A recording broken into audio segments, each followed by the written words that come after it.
Hello and a warm welcome to all our listeners joining this webinar on Revolutionizing Literature Screening. I'm Kalina Stoyanova, the Global Marketing Manager at Connexa, and I'm pleased to be your host for today. Before we start our presentation, I would like to share a brief overview of Connexa, the organizer of today's webinar. Connexa is a technology-driven leader in pharmacovigilance, backed by over 15 years of expertise. We provide comprehensive end-to-end solutions that simplify drug safety data management and deliver accurate results. So before moving on, a quick disclaimer regarding the contents of this webinar. So to kick off, I would like to go over what you can expect from today's session. This webinar aims to empower you with the latest advancements in pharmacovigilance literature screening. The presentation will last for approximately 25 minutes, followed by a brief Q&A at the end to address your specific questions. You are welcome to ask questions at any point throughout the presentation by using the Q&A section available on your screen. Now it is my pleasure to introduce our expert speaker for today, Dr. Preeti Verma. Dr. Verma is a qualified MD with over 20 years of experience in clinical practice and pharmacovigilance. As a seasoned client partner, she excels in developing strategic solutions that address complex client needs, particularly in literature screening. So, without further ado, I will now hand over the presentation to Dr. Verma. Thank you, Kalina. Very kind of you for that warm introduction. Hello, everyone, and I again welcome you all. Let's dive straight into the agenda. Uh, Tackling compliance and global challenges is the first item that I'll talk about. Then we have next gen innovations in literature screening, future trends. I will answer as many questions as time permits towards the end of the webinar. Moving on to the next slide and the first agenda item, which is tackling compliance and global challenges. Though needless to remind, just to put things in perspective, literature management involves periodic and thorough screening of the scientific and medical literature to ensure the availability of latest safety information pertinent to the medicinal products. Now, depending on where the marketing authorization holders' products are authorized, the global and local regulations will come into play. I don't really have to go through the regulations and requirements which are listed on the slide. The slide is here simply to remind us of myriad regulations and requirements that the marketing authorization holders need to comply to. There needs to be a proactive risk management approach and overall compliance to safety standards which are dictated by global and local regulatory authorities. So, the first biggest challenge of building a quality driven literature management process: why and how to do it. After this comes what to do. The key responsibilities of the marketing authorization holders begin with identifying the countries where their products are authorized to understand the applicable global and local regulations, which will be governing their literature management process. Then comes the identification of the sources, such as validated and accepted literature search engines, international and local, journals, again, international and local, non indexed journals, which could be online or available in prints, conference abstracts, and draft manuscripts. Building appropriate search strings with the right PV terms and drug terms, then again, keeping these focused, narrow ended, which serves the purpose of identifying valid ICSRs, or keeping these broad ended so that we are able to identify new safety information or the signals. Then executing these design search strings at the right frequencies in such a way that the most conservative regulation is followed up to keep up with the compliance. Then, after the strings have been executed, the results are obtained, then it's important to distribute these results throughout the time duration to manage the manpower judiciously. Once the results have been reviewed, identifying what the valid ICSRs are, and then submitting those ICSR to regulators in a timely fashion. Finally, what's important is documenting the entire process, results, and archiving the records so that the system is always audit and inspection ready. Now we have recapitulated, I'm so sorry, now we have recapitulated the why, how, and what. But to ensure that we do this right, let's dive a bit deeper into the specific of the challenges the marketing authorization holders face while designing and managing a compliant literature management process. First and foremost is, of course, data. The sheer volume and diversity of sources, such as the databases, journals, publications, unpublished data, make it a mammoth task to ensure that whatever needs to be covered and gets covered in good time. Then there is another layer of complexity in terms of local languages, which needs specialist translation and interpretation. Now, this interpretation of local literature becomes especially critical in assessing and evaluating the data in the context of local conditions and local cultures. So, unless the reviewer who's looking at the local literature has cultural insights, there's always a risk of either missing the safety information altogether or misinterpreting that information. Now, and not just languages and culture, accessibility to local journals, which may not be available in digital format or may not be available in global literature, adds to an additional layer of barriers here. And of course, since we are looking at so many sources, there may be some or significant amount of overlap and duplication of data across all these sources. The next set of challenges that we'll be talking about is technical. Now, keeping track and staying compliant with the ever evolving global and local regulations is one of the biggest challenges. We have to continuously make adjustments, keep the search strategies dynamic, fit for future, again, continue to manage different literature search engines, and also continue to explore the potential to integrate with the literature tool that the marketing authorization holders is wanting to use or prefer. Then there's always a challenge that the legacy systems that are in use or the local literature systems that are being accessed, they may not have robust search algorithms to be able to identify new safety information. The other set of challenges is operational. Um, in my experience, the biggest one here is resource constraint, both in terms of expertise and experience, and then, of course, the numbers required to deliver the task with quality and timeliness. There may be a need to collaborate with the local teams who manage local literature. Then, of course, this process would need to be streamlined both globally and locally, and it has to be robust enough to avoid gaps or duplication in searches.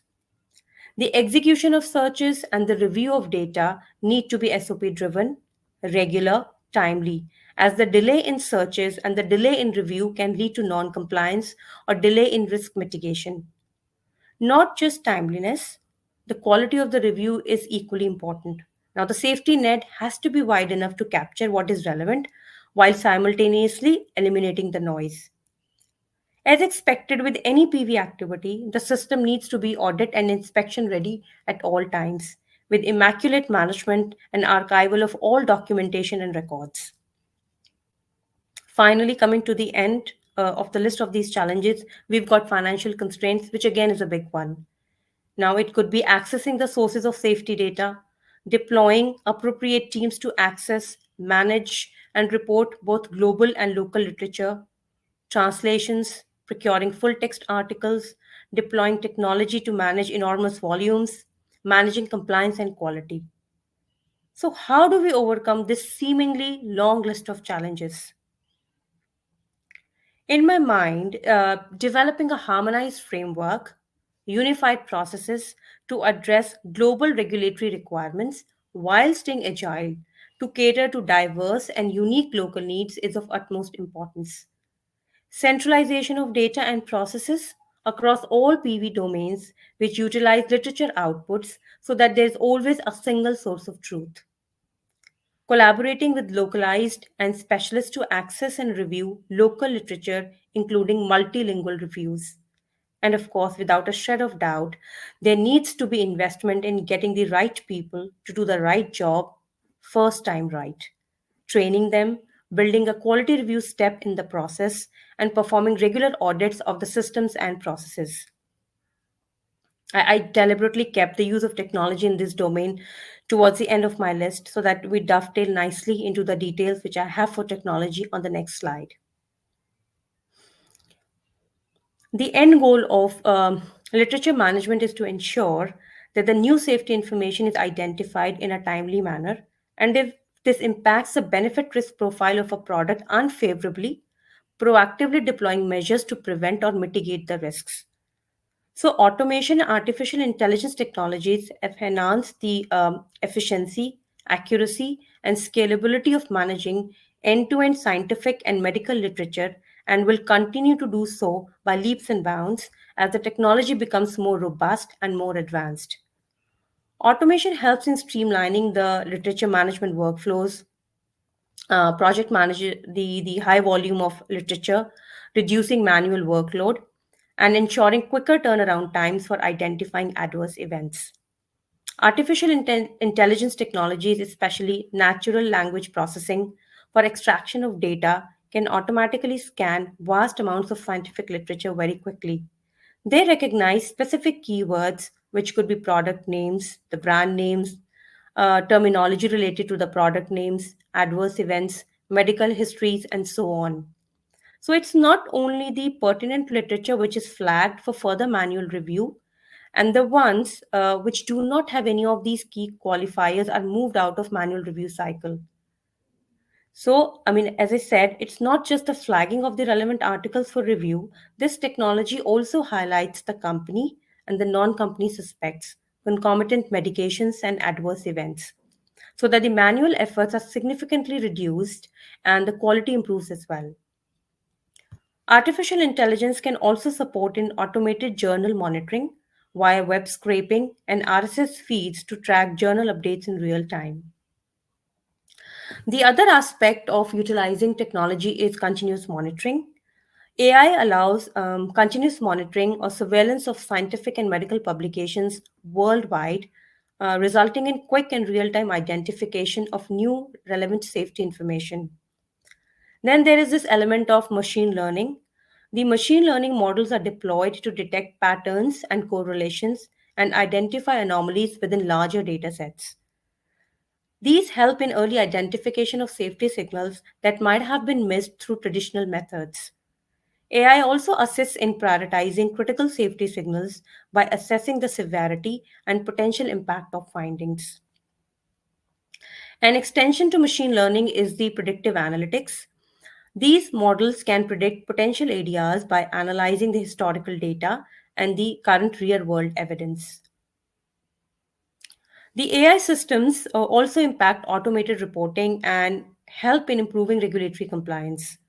They can automate the reporting process by inputting the extracted data into pharmacovigilance databases, such as in the form of E2B XMLs, streamlining the workflows and ensuring timely communication with the regulatory bodies. This automation aids in maintaining compliance with stringent regulatory requirements. Then comes translation. Advanced AI translation algorithms allow for the processing of literature in multiple languages, which broadens the scope of safety signal detection and ensures comprehensive coverage across diverse linguistic resources. All in all, the value of all these innovations lies in being able to proactively detect the safety signals early on, intervene promptly, and enhance patient safety and public health. Not just this, how do these innovations help our project managers, scientists and physicians in managing the overwhelming and grueling tasks of managing and reviewing literature? In general, literature technology platforms in use today have a positive impact on overall efficiency, accuracy, quality, and compliance of the literature process. And that is because, first, integration with standard literature databases is possible, thus reducing the manual effort to execute the periodic searches and importing into the literature review tool. Once the searches are available in the system will auto assign the work to the active users who will receive the assignment notification. The system also allows the manual override if the case, if in case the work needs to be reassigned. As a first step to efficiency, based on several parameters, the system can flag duplicates, obviating the need to look at the duplicate hits. With the help of AI, the system can also flag the suspects, concomitants, and adverse events, and in fact, it can auto classify the abstracts into valid ICSR, non valid ICSR, safety relevant article, and so on, with a certain degree of accuracy. The system allows the auto classification to be overwritten and reassigned if the assessment of the manual user is different from the system. Not just this, the system can also auto archive the hits once all the actions have been completed.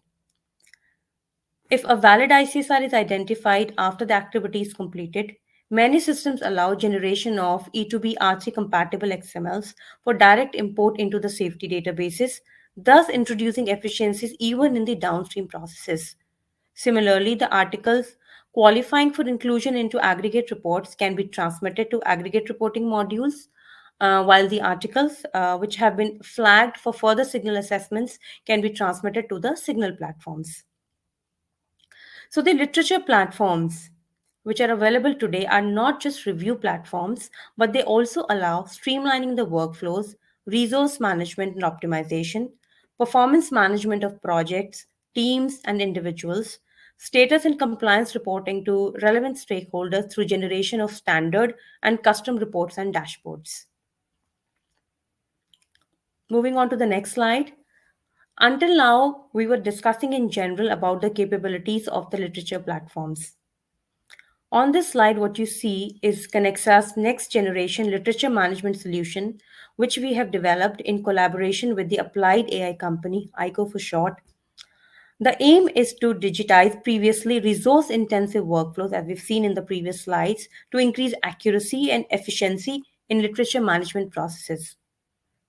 Q Literace, as we call it, is a transformative overhaul in global literature management processes through automation and advanced analytics, which drives tangible improvements in both productivity and compliance. And now, with the integration of unique AI capabilities, Literace has streamlined workflows, reduced manual reviews, mitigated human errors, and strengthened overall compliance standards, allowing for the quicker identification of ICSRs and safety signals as well. We foresee that with this collaboration, it will take literature management to the next level, and the projections of productivity gains currently exceed 40%. Here, what you see is basically the architecture of the QLit trace. Now, QLit trace is an automated tool, as I already pointed out, which has been designed to meet the needs of users through its user role based review system. This tool allows manual import of citations from public databases on a periodic basis. Then, using AI and advanced NLP, performs auto classification of citation, auto extraction of ICSRs and their summaries. It also has features such as auto translation, ability to search and fetch freely available full text articles, managing full text article procurement workflow, and generating customer specific dashboards. Now, here I just want to take a moment to talk about Halo PV, which is one of our safety suite offerings, and it's considered to be the world's most comprehensive pharmacovigilance technology, as this technology covers everything needed from rich safety database features to risk management. It has been designed as a modern API based cloud application that can integrate out of the box excuse me, with a number of systems including Littrace. So, how does Halo PV fit in here with Littrace? If a valid ICSR is identified, it allows generation of an E2B R3 compatible XML from Littrace for direct import into safety database. Here you will see Littrace's capability to integrate with Connexa's safety database offering Halo PV, thus introducing efficiencies again in the downstream processes of case processing. Similarly, the articles which have qualified for inclusion into aggregate reports can be transmitted to aggregate reporting module of Halo PV, while the articles which have qualified for further signal assessments can be transmitted to Halo PV signals module. In essence, Literace enables truly end-to-end lifecycle management of all the literature hits. We are here now, so what's next for us? These advancements and several in the works underscore the pivotal role of AI in changing the face of literature management. Now, the focus has shifted to being more proactive and doing more precise drug safety surveillance.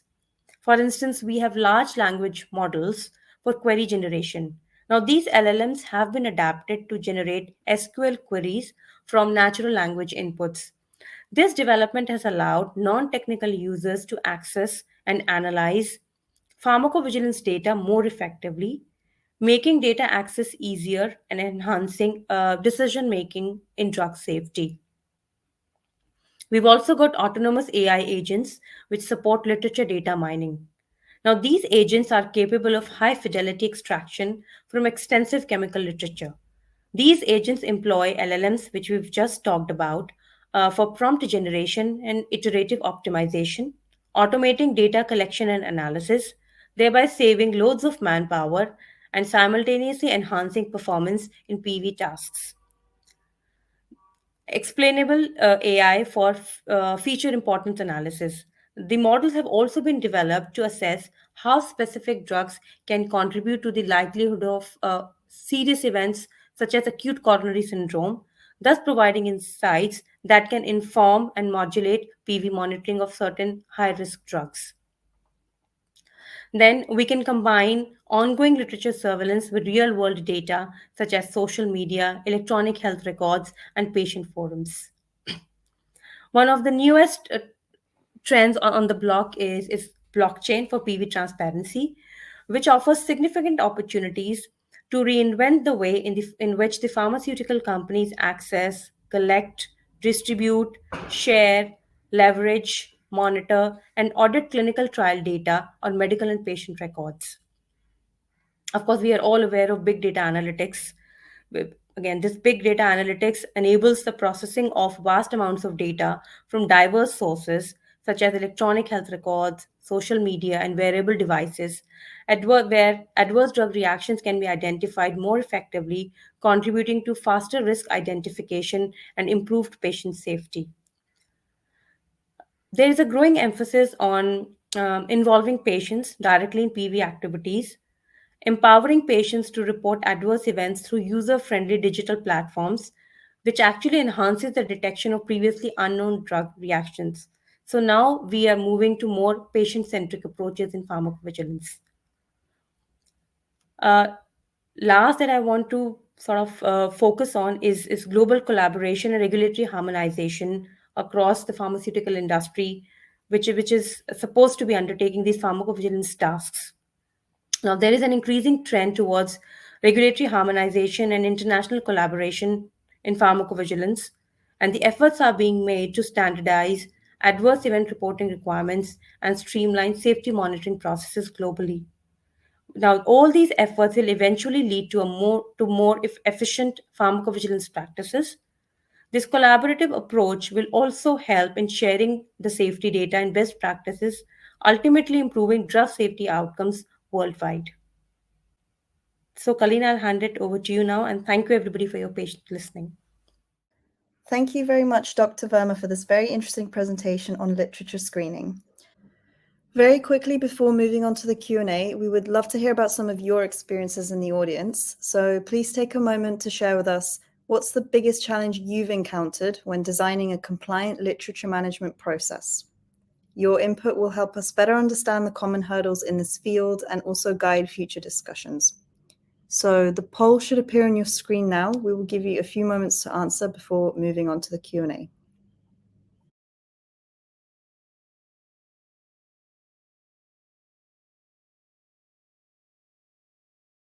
So we've now moved on to the Q&A section of the webinar, and we will try and answer as many questions as we can in the time that we have. So our first question is, what is the percentage reduction in manual efforts versus automation? Thank you, Kalina. As expected, when we talk about technology, everybody wants to understand what efficiency can we expect. So, in this case, initial screening will be done by the literature platform. And in our practical experience, we have seen that automation reduces article review efforts by at least 50%. And not just technical review, literature automation also reduces the manual efforts of workflow management, tracking, status reporting, and compliance management. For example, in QLit trays, quality management can also be undertaken through this platform. So, depending on the features and the sophistication of the literature platform, there will be significant reductions in manual efforts for both technical review and project management. I hope that answers the question. Thank you very much, Dr. Verma. We do have some time for one more question. What additional benefits can small biotechs get with automation where volume is much smaller? Of course, as expected again, because generally automation and AI techniques, they're considered to be more beneficial for larger companies who have larger data volumes. But even for small biotechs, they can bring in efficiencies, but in a different way. For example, for smaller biotechs where the volumes are very less, rather than running multiple searches for different activities like ICSR identification, signal, and aggregate reports with different search strategies, what we can do is we can have a single unfiltered search which is run periodically, and the results will be utilized for all the PV domains such as ICSR identification, PBRERs, and signal purposes. Now, if we are using an automated platform to do this, it will help in running this as a single search, document the results, and archive the source documents where the results can be used for these different PV activities without any additional efforts. In addition, TAT for completion of that is turnaround time for completion of each activity will be significantly reduced, and of course, there will be significant reduction in manual efforts for both, as I said earlier, technical review and project management. Thank you so much, Dr. Verma, for your answers. Unfortunately, we have run out of time, so we won't be able to answer any more questions in today's session. However, we will be collecting all the remaining questions that were unanswered so that Dr. Verma can respond to them via email. So please keep an eye on your inbox, as we will also be sending you the recording of today's webinar. Once again, a big thank you to Dr. Preeti Verma for sharing her expertise with us today, and thank you to all the listeners joining us. We look forward to seeing you next time. If you have any feedback or questions about today's session, please feel free to reach out to us via connexa.com. Thank you.